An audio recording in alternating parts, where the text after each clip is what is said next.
Hello, my name is Jack Dulles, Director of Training here at Tulsa Welding School in Jacksonville, Florida. And today I want to talk to you about the TIG process. Where can you use the TIG process? Well, it can be used in your maritimes. It can be used on boiler tubes. It can be used on basically all industries use the TIG process. It can be in thin applications, on your boats, on your planes, on your trains, everywhere. I mean, this thing can be used all over in pretty much any kind of setting, as long as it's not a real windy setting or we got real bad debris, turbulence, bunch of dirty, rusty metal. It don't work too well on that. But pretty much everywhere else, this process can be used. So I wanted to show you this process. I want to talk to you about it. I want to show you how to actually set one of them up. And so today, let's talk about how to set up a TIG rig. We have a TIG rig. We have our power hose, which it screws in right here. I've already pre-screwed it in, just letting you know, but it just threads in like so. All right, so you put this back on. Then let's start with your gas diffuser. This is a gas diffuser. You're going to take your gas diffuser and your little insulator. It goes on like so. You'll screw it in. And when you screw this in, you want to kind of put a man tight on it, if you will. You know, not a hand tight. You want to take a little pliers, and we call it around here just a little man tight. So you tighten it down. Then at that time, you'll take your collet. You'll slide your collet in like so. You'll take your tungsten, slide it in like so. And they have a tail, back cap. Some of them, they make them little button caps. They make little shorties. They make long tails. They make them in various sizes. But basically, it screws in just like so. Once you screw this in, there should be a little gap. If you can see it right here, there should be a little gap right in between. If you do not have a gap in there, you probably have got something not set up the right way. Maybe your gas lens is not on right. Maybe you've misthreaded it. But either way, there should be a little gap like you can see, it's like there. Then we're going to talk about our cup sizes. We have cups from a 4 cup. We have cups from a 5, a 6, a 7. Excuse me, that's an 8. There's a 7. And an 8. And that's just some that we have. They make them in different sizes. They have them in Pyrex. They have them in all different sizes and shapes. You can pick which one you like and what size works best for you. But this is how you set one up. You put your gas lens or your cup on of your gas lens. It screws down. And now you've got a complete TIG rig setup. So let's talk about the cup. What cup do you use? What size? What's the purpose of the cup? Well, the cup is one to protect you, give you a shielding gas, because you got gas that's going to flow out of your gas lens right here. And if this actually touches the metal as you're welding, it will arc out, it will ground itself out, it will ruin your gas cup, your gas lens. It may even ruin your TIG rig. So always make sure you have a gas cup over your gas lens. Then, like I say, the sizes all vary, but it's basically to where you can control this. The diameter of your cup here is going to allow you the freedom of how far you're going to be able to go. You can see a 4 cup is way smaller than an 8, and you can tell the travel on here is not going to be very much because it's just a little tiny diameter. Where of an 8, you can get a lot more out of my cup because of the sheer size and the diameter of the cup. So that's why we use the cups. The cups are 1 for the shielding gas, and then 2 to actually control the width of the puddle that you're looking for, and that's why we use the different size cups. Okay, so let's talk about your cup setup, what cup selection to use. I'm going to go through my little jig here that I've got set up for you, and we're going to talk about the proper cup size and the proper stick out for whenever you're going to fill in a groove. So let's start here. This first pass here is going to be simulating putting in a root pass and a V-groove setup. And so we're going to find our cup selection. I usually like to use a little smaller of a cup selection when I'm putting in my root, so that way I can get down into the groove. And I want to make sure I have my stick out right. Your stick out will tell you that it should be no more than 1.5 times the diameter of your cup. Your electrode should not be sticking out no more than 1.5 times the diameter of your cup. So I like to get in there, and before I get going, I want to make sure that my cup gets down in, the tungsten gets right down in the groove. If you've got too short of a stick out, then you can't even get down in there. You're trying to rock it and the cup won't rock because it's so straight up and down because the stick out is so short. And if you run a stick out really long, then you're going to have to kind of rock it back too much. You may even hit your weld inside, or you may be long arcing because you have such a long stick out that you can't get down into the groove because it's too long, and so you're having to lean it back, and now it's causing it actually to have long arc and melt away your wire and not get the penetration that you're supposed to. But when you get the stick out right and you get where you like it, you're going to put it down in there. You're going to get to where your cup can swivel nice and back and forth pretty easy. And you just want to make sure you got your wire in there right in the gap. And then you want to go about the same diameter as the wire and make sure that you're burning into that beveled edge, and you're making a nice tie-in and getting right down in there. You wouldn't go no more than basically the same diameter as the wire. So if you're running a 1/8 wire, you'd run it about 1/8 wide, maybe a little bit bigger, and just make sure that you're getting complete fusion in there. So once you've got the root pass done and you've got it in, everything's good, now we're going to go on to our fill pass. As we move on to our fill pass, we're probably going to have to change our cup sizes. If you look now, I'm still using the same cup that I used for when I ran my root, but as you can see, now my cup is hitting my weld, and that's not what I want. It's not going to allow me to swivel it like I would like to. So I'm going to change my cup size. I'm going to go up on my cup size so where now I can easily get my tungsten where I want it to be, and my cup to where I'm not hitting on my weld. So I've changed my cup size. I've went to a bigger cup size now, as you can tell. I've got my right stick out in here. And if you can see, once again, you want to make sure you have the right stick out. If it's too short, once again, you'll be up and down and you won't be able to make it swivel.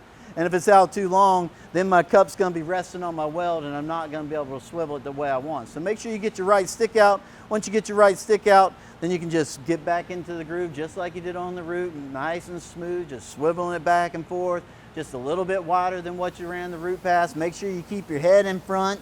Always keep your head in front so where you can see what you're doing. If you're standing back like this TIG welding, this is not going to work. You got to make sure that you're up there and you can see what you're doing. You got the wire in place and you're just rocking it back and forth. Okay, so now we've got the fill pass in. Now over here we're going to simulate where it's almost full, but we're not quite flush. We want to get it up to flush. So when I get to this point, you know, if you use the big cup, you can see I'm going to hit my beveled edges back and forth on the sides. So here I actually like to drop back down to a smaller cup, maybe not a 4, but maybe like a 6 cup or so. And I'm going to set it up to where I can actually walk inside of my groove. Because like I said, the 8 cup is too big. It's hitting my beveled edges, causing me to get off. So now I'm going to use a smaller cup, and I'm going to get in there so now I can actually walk the cup. And you can see how we walk the cup. This is not walking the cup. This is just rocking the cup back and forth. You can see I'm not doing nothing. I'm just rocking it back and forth. I'm not accomplishing anything. We're actually walking the cup is where you fire up and then you'll roll the cup, you'll pivot. As you can see, it's the tungsten is finishing out the weld. I'm going to roll it back. I'm pivoting. It's causing it to finish out the weld. I'm rolling it across. All it is literally rolling and pivoting. Rolling and pivoting. That is all there is to this. Yes, it does take time and technique and practice, but once you get it, this is all there is to it. And it's very simple. You can just walk it and talk, and it's not even a thing. It's pretty simple. So once you get your fill in, you got it all nice and flush. It's looking good. We're ready to put the cap on.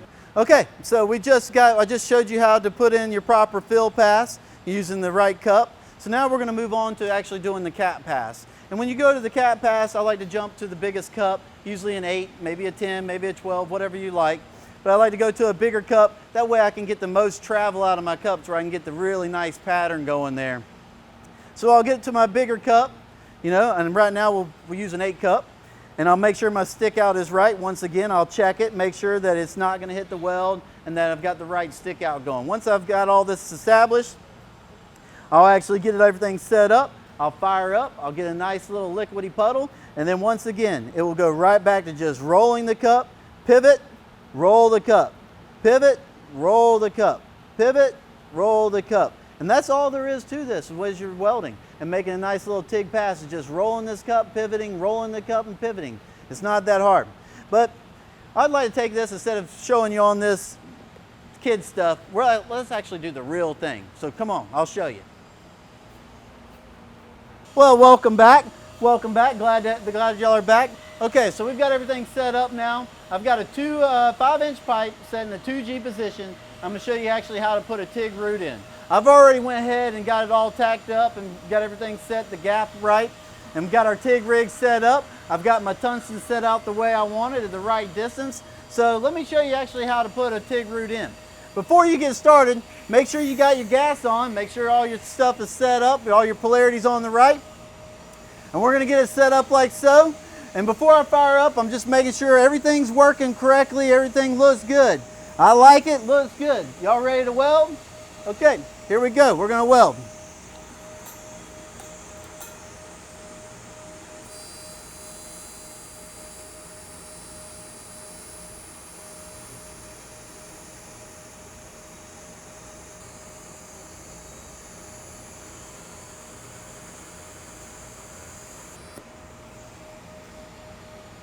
Once you make your tie-in, you've made your clear tie-in, make sure you take that tungsten, walk it down into the bevel, then break your arc. If you just break your arc right as you're finishing, you're actually going to leave a little pinhole, fisheye, some people call it, but you're going to leave that in there, and if you don't get that out, it's going to fail an x-ray because you're going to have a pinhole in your root. Okay, so now we've got the root pass in. Let's go ahead and continue on. I'm going to finish this other side here, and then we'll show you the hot pass. So here we go.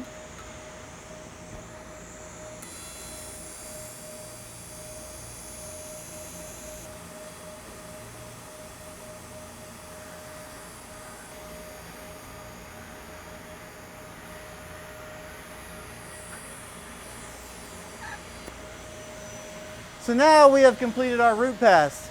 Once we've completed our root pass, we'll actually come back, take a little wire wheel, clean this up. Maybe if you got a grinder and you got a little high spot, you need to knock that down, maybe knock it down. But you'll come back and your wire wheel all that clean. But here we've got to go back to talking about the cups like we talked about before. You can't continuously keep using the same cup size. So here, I'm actually probably going to move up one cup size. I was running a 6. I'll probably move to a 7 now. That way it just gets me far enough away when I put my next pass, it's not going to hit my cup as I'm going around like I showed you on the display. So I'll move to a different cup size. I'll get my tungsten out the way I want it, and then we're going to come back and we're going to put a hot pass right over the top of this root, just going a little bit wider than what our root pass previously was. So let me show you. Got my 7 cup. All right, everybody ready? We're going to put our hot pass on.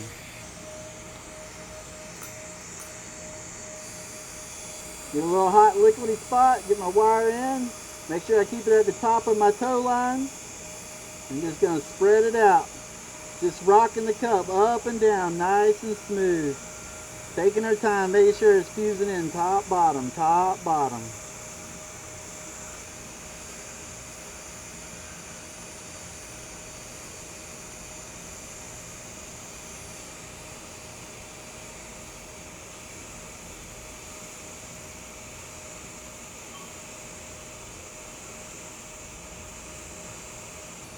Make sure you keep yourself moving around so you can stay in front of the tungsten at all times. Make sure that you're watching it fuse in, top, bottom, top, bottom.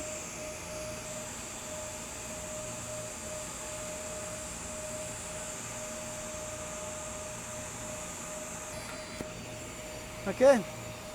So now, after you've ran your hot pass all the way around, once you get it all the way around, it's going to look a lot like a C here.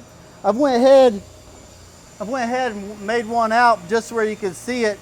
And so if you look in here, you can see I've got a nice little root and hot pass all set up, all looking good, nice and clean on the inside. So that's what it's going to look like after you get your root and hot pass in.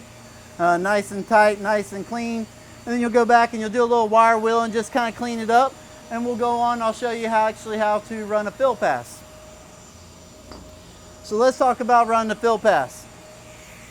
When I go to run a fill pass, once again, like I showed you back on the display, I'm not going to move to a bigger cup now, because what's going to happen is I'm not going to be able to get in there the way I want. So I'm going to drop down to a smaller cup, probably to like a 4, so that way I can get inside the groove and I can actually run me a bead inside the groove.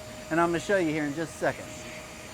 Make sure you turn your amperage up too. You know, whenever you're running, my always rule of thumb is as after I run my root pass, whatever you like to run it at, but I always try to turn it up a good 10, maybe 15 amps more whenever I run my hot pass and my fill pass. So just kind of a rule of thumb there too. So let's go ahead and go into running actually a fill pass. Everything's set up. Once again, I went down to a smaller cup because I want to actually get in here and be able to manipulate this inside the groove. If you use a bigger cup, it's going to be hitting the sidewalls and it's not going to allow me to be able to put in the fill pass that I'm looking for. So I went to a smaller cup and now we're going to run a fill pass.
So we've got our fill pass in.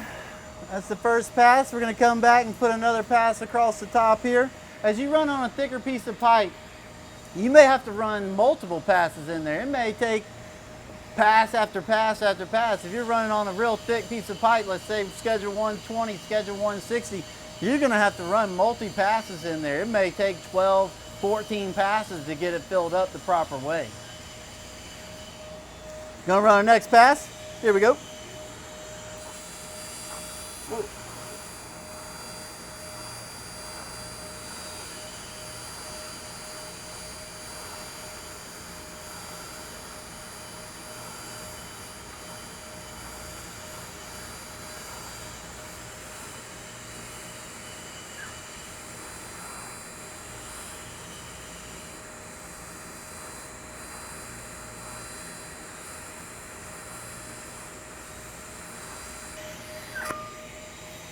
Whew. That baby is hot. So we got our fill pass in. As you can see, it's not quite there yet. We're probably going to have to run a couple more passes in here. I'm going to go ahead and run these passes in here to show you so we can get it all filled up.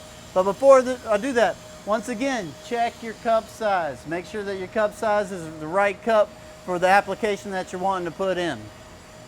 So we're going to go ahead and run in this next two fill passes, drop a couple more stringer beads in there, get it filled up flush, and then we'll come back and put the cap on. So excellent. So we're back. We're going to come back. Like I told you, when you run a thicker piece of pipe or plate, you got to run multi-passes. So we're going to come back and we're going to fill this up. We're not going to fill it all with one pass. We're going to have to take two passes, maybe even three. But I want to make sure that you understand that make sure you clean your metal after every pass. Make sure you cut your burned ends. You don't want to use a burned end of electrode. You want to get a nice clean cut back to a nice clean electrode.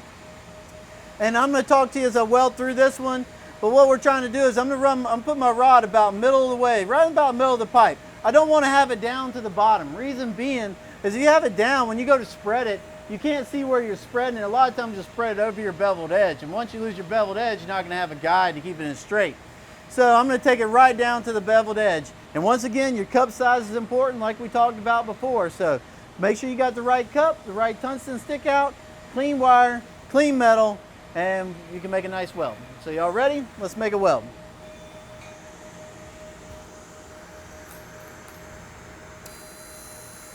Get it fired up, get a nice little hot spot here. What I'm looking for is once I get my wire fused in here, I want to take it down to the beveled edge, but I try to leave it short of the beveled edge, about a 1/16 of the short of the beveled edge. Reason being is what I want to do is I want to leave that edge, like I said before, so that way it gives me a nice guide. Whenever I'm putting my cap on, I've got that beveled edge and I can see it nice and clear. And we're just rolling this cup, pivoting and rolling it. You can see that I'm not taking very big steps. I'm going pretty small. Because what I'm trying to do is fill this, whoa, I messed up, trying to fill this pass right here. I'm just trying to get it filled up flush. That's all we're trying to do. So just take your time, watch your tungsten, spread it the same width, keep that roll consistent in there. Make sure you're just fusing it in nice and smooth. We're getting it burned into the plate, into the weld, and nice and smooth. Just like painting a little picture, just nice and smooth, nice and easy. Little Bob Ross going. Rotating around. Always keep your head out in front of it. If you start to get behind it, you'll start to long arc it, and that's not what we want. We don't want to see any long arcing. I could show you what long arcing looks like, but I'll probably mess up on my weld. But if you want to see a long arc, I'll actually show it here in just a second. This is what long arcing looks like. This is not what you want to see. If you see your wire, see how that is? That's not good. See how it's not spreading and the wire's chopping off and running away from you? That's bad. We don't want that. We want it to be in there nice and tight, melting in there. So keep that tungsten close. Keep it right in there nice and tight, and you can come out with a nice looking weld, and it will turn out very nice. Okay, so we're gonna actually take a closer look at this weld. I want to show it to you as we run this pass. Like I say, it's not quite full yet, so we're gonna actually put this last fill pass in there so we can get it almost flush. I like to keep mine just about a 1/16 below flush, and like I say, trying to keep my beveled edges, that way I can see a nice clean straight lines where I can put my cap on. So let's take a nice close look in here. I'm gonna show you how to fill this up. I'm gonna walk and talk you through it as we're doing it. Here we go. So we got it fired up. I got me a little hot spot here. And what I'm looking for is I want to make sure I fuse up to there, that top bevel. I got it fused up. I'm going to come halfway down onto my plate, onto my weld, previous weld. And I'm making sure it's fused up in there. It's all getting melted in, watching that top bevel, watching the middle, trying to go the same spot every time. Top, bottom, watching it fuse right up into the top up there. And sometimes you might just have to add a little wire if it's a little low. So you might just have to add a little wire to make sure that it's getting all in there and you're getting it nice and filled up flush. But just rock that baby, rolling it back and forth to the top, to the bottom, taking your time. This is not a race. Go nice and smooth, rolling it around till you get it nice and fill and flush so where you can put that nice pretty cap on.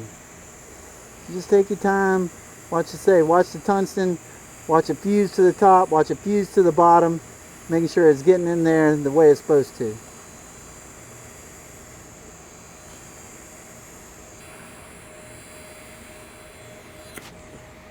Okay, excellent. So we've got our fill in, it's all filled up nice and flush. So now I went back to changing my cup like we talked about, and when I put my cap on, I'm trying to travel the maximum I can. So I'd like to use the biggest cup that I can pretty much get my hands on.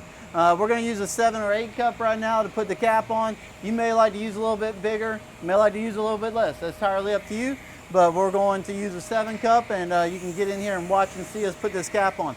As I'm doing the cap, you can see I left my beveled edge on there nice and clean.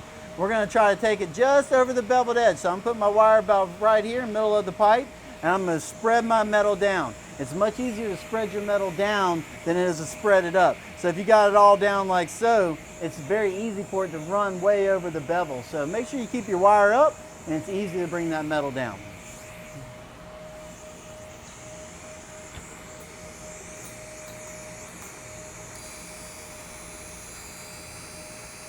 Get your little hot spot here. Make sure you got your metal all good and hot so it'll take your wire. Get it in there, spread it to the width that you're looking for. Make sure it's right. Once you get it to where you want it, then it's just doing it over and over again. Rolling that cup, keeping it nice and tight tungsten in there, rolling it back and forth.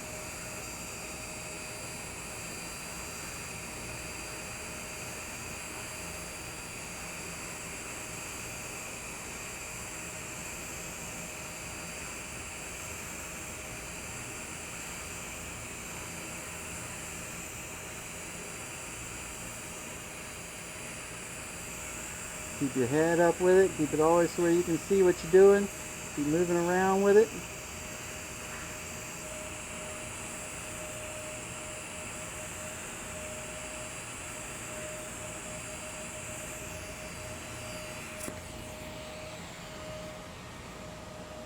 And you get you a nice little pass on there like so.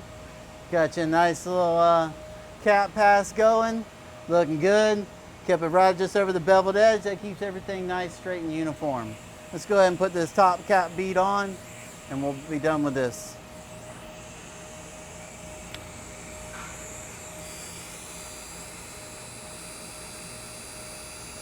Once again, make sure you get it where you want it. Spread all your metal out, get it the way you like it.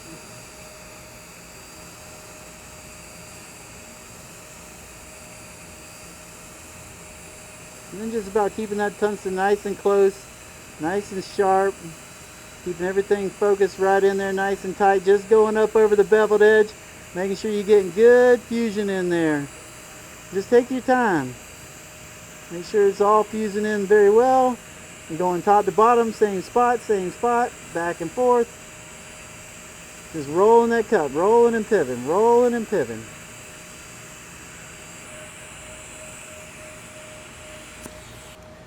Okay, so I just finished up a 2G on 5-inch pipe. We just finished up putting the cap on, got some nice little slick beads on there.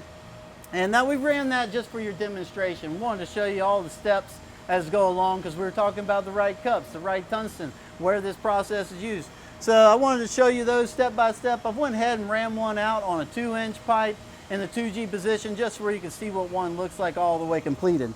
I have that here. I wanted to show it to you. It's in the 2G position here. I'll maybe turn it sideways where you can see a little bit better. Got the nice little laces in there. All got the good color and the golds and the blues, you know, and it's all looking good. And that's what we do here at Tulsa Welding School. And if you're looking for some help or you need some assistance, please contact us. We'll be glad to talk to you, glad to help you out.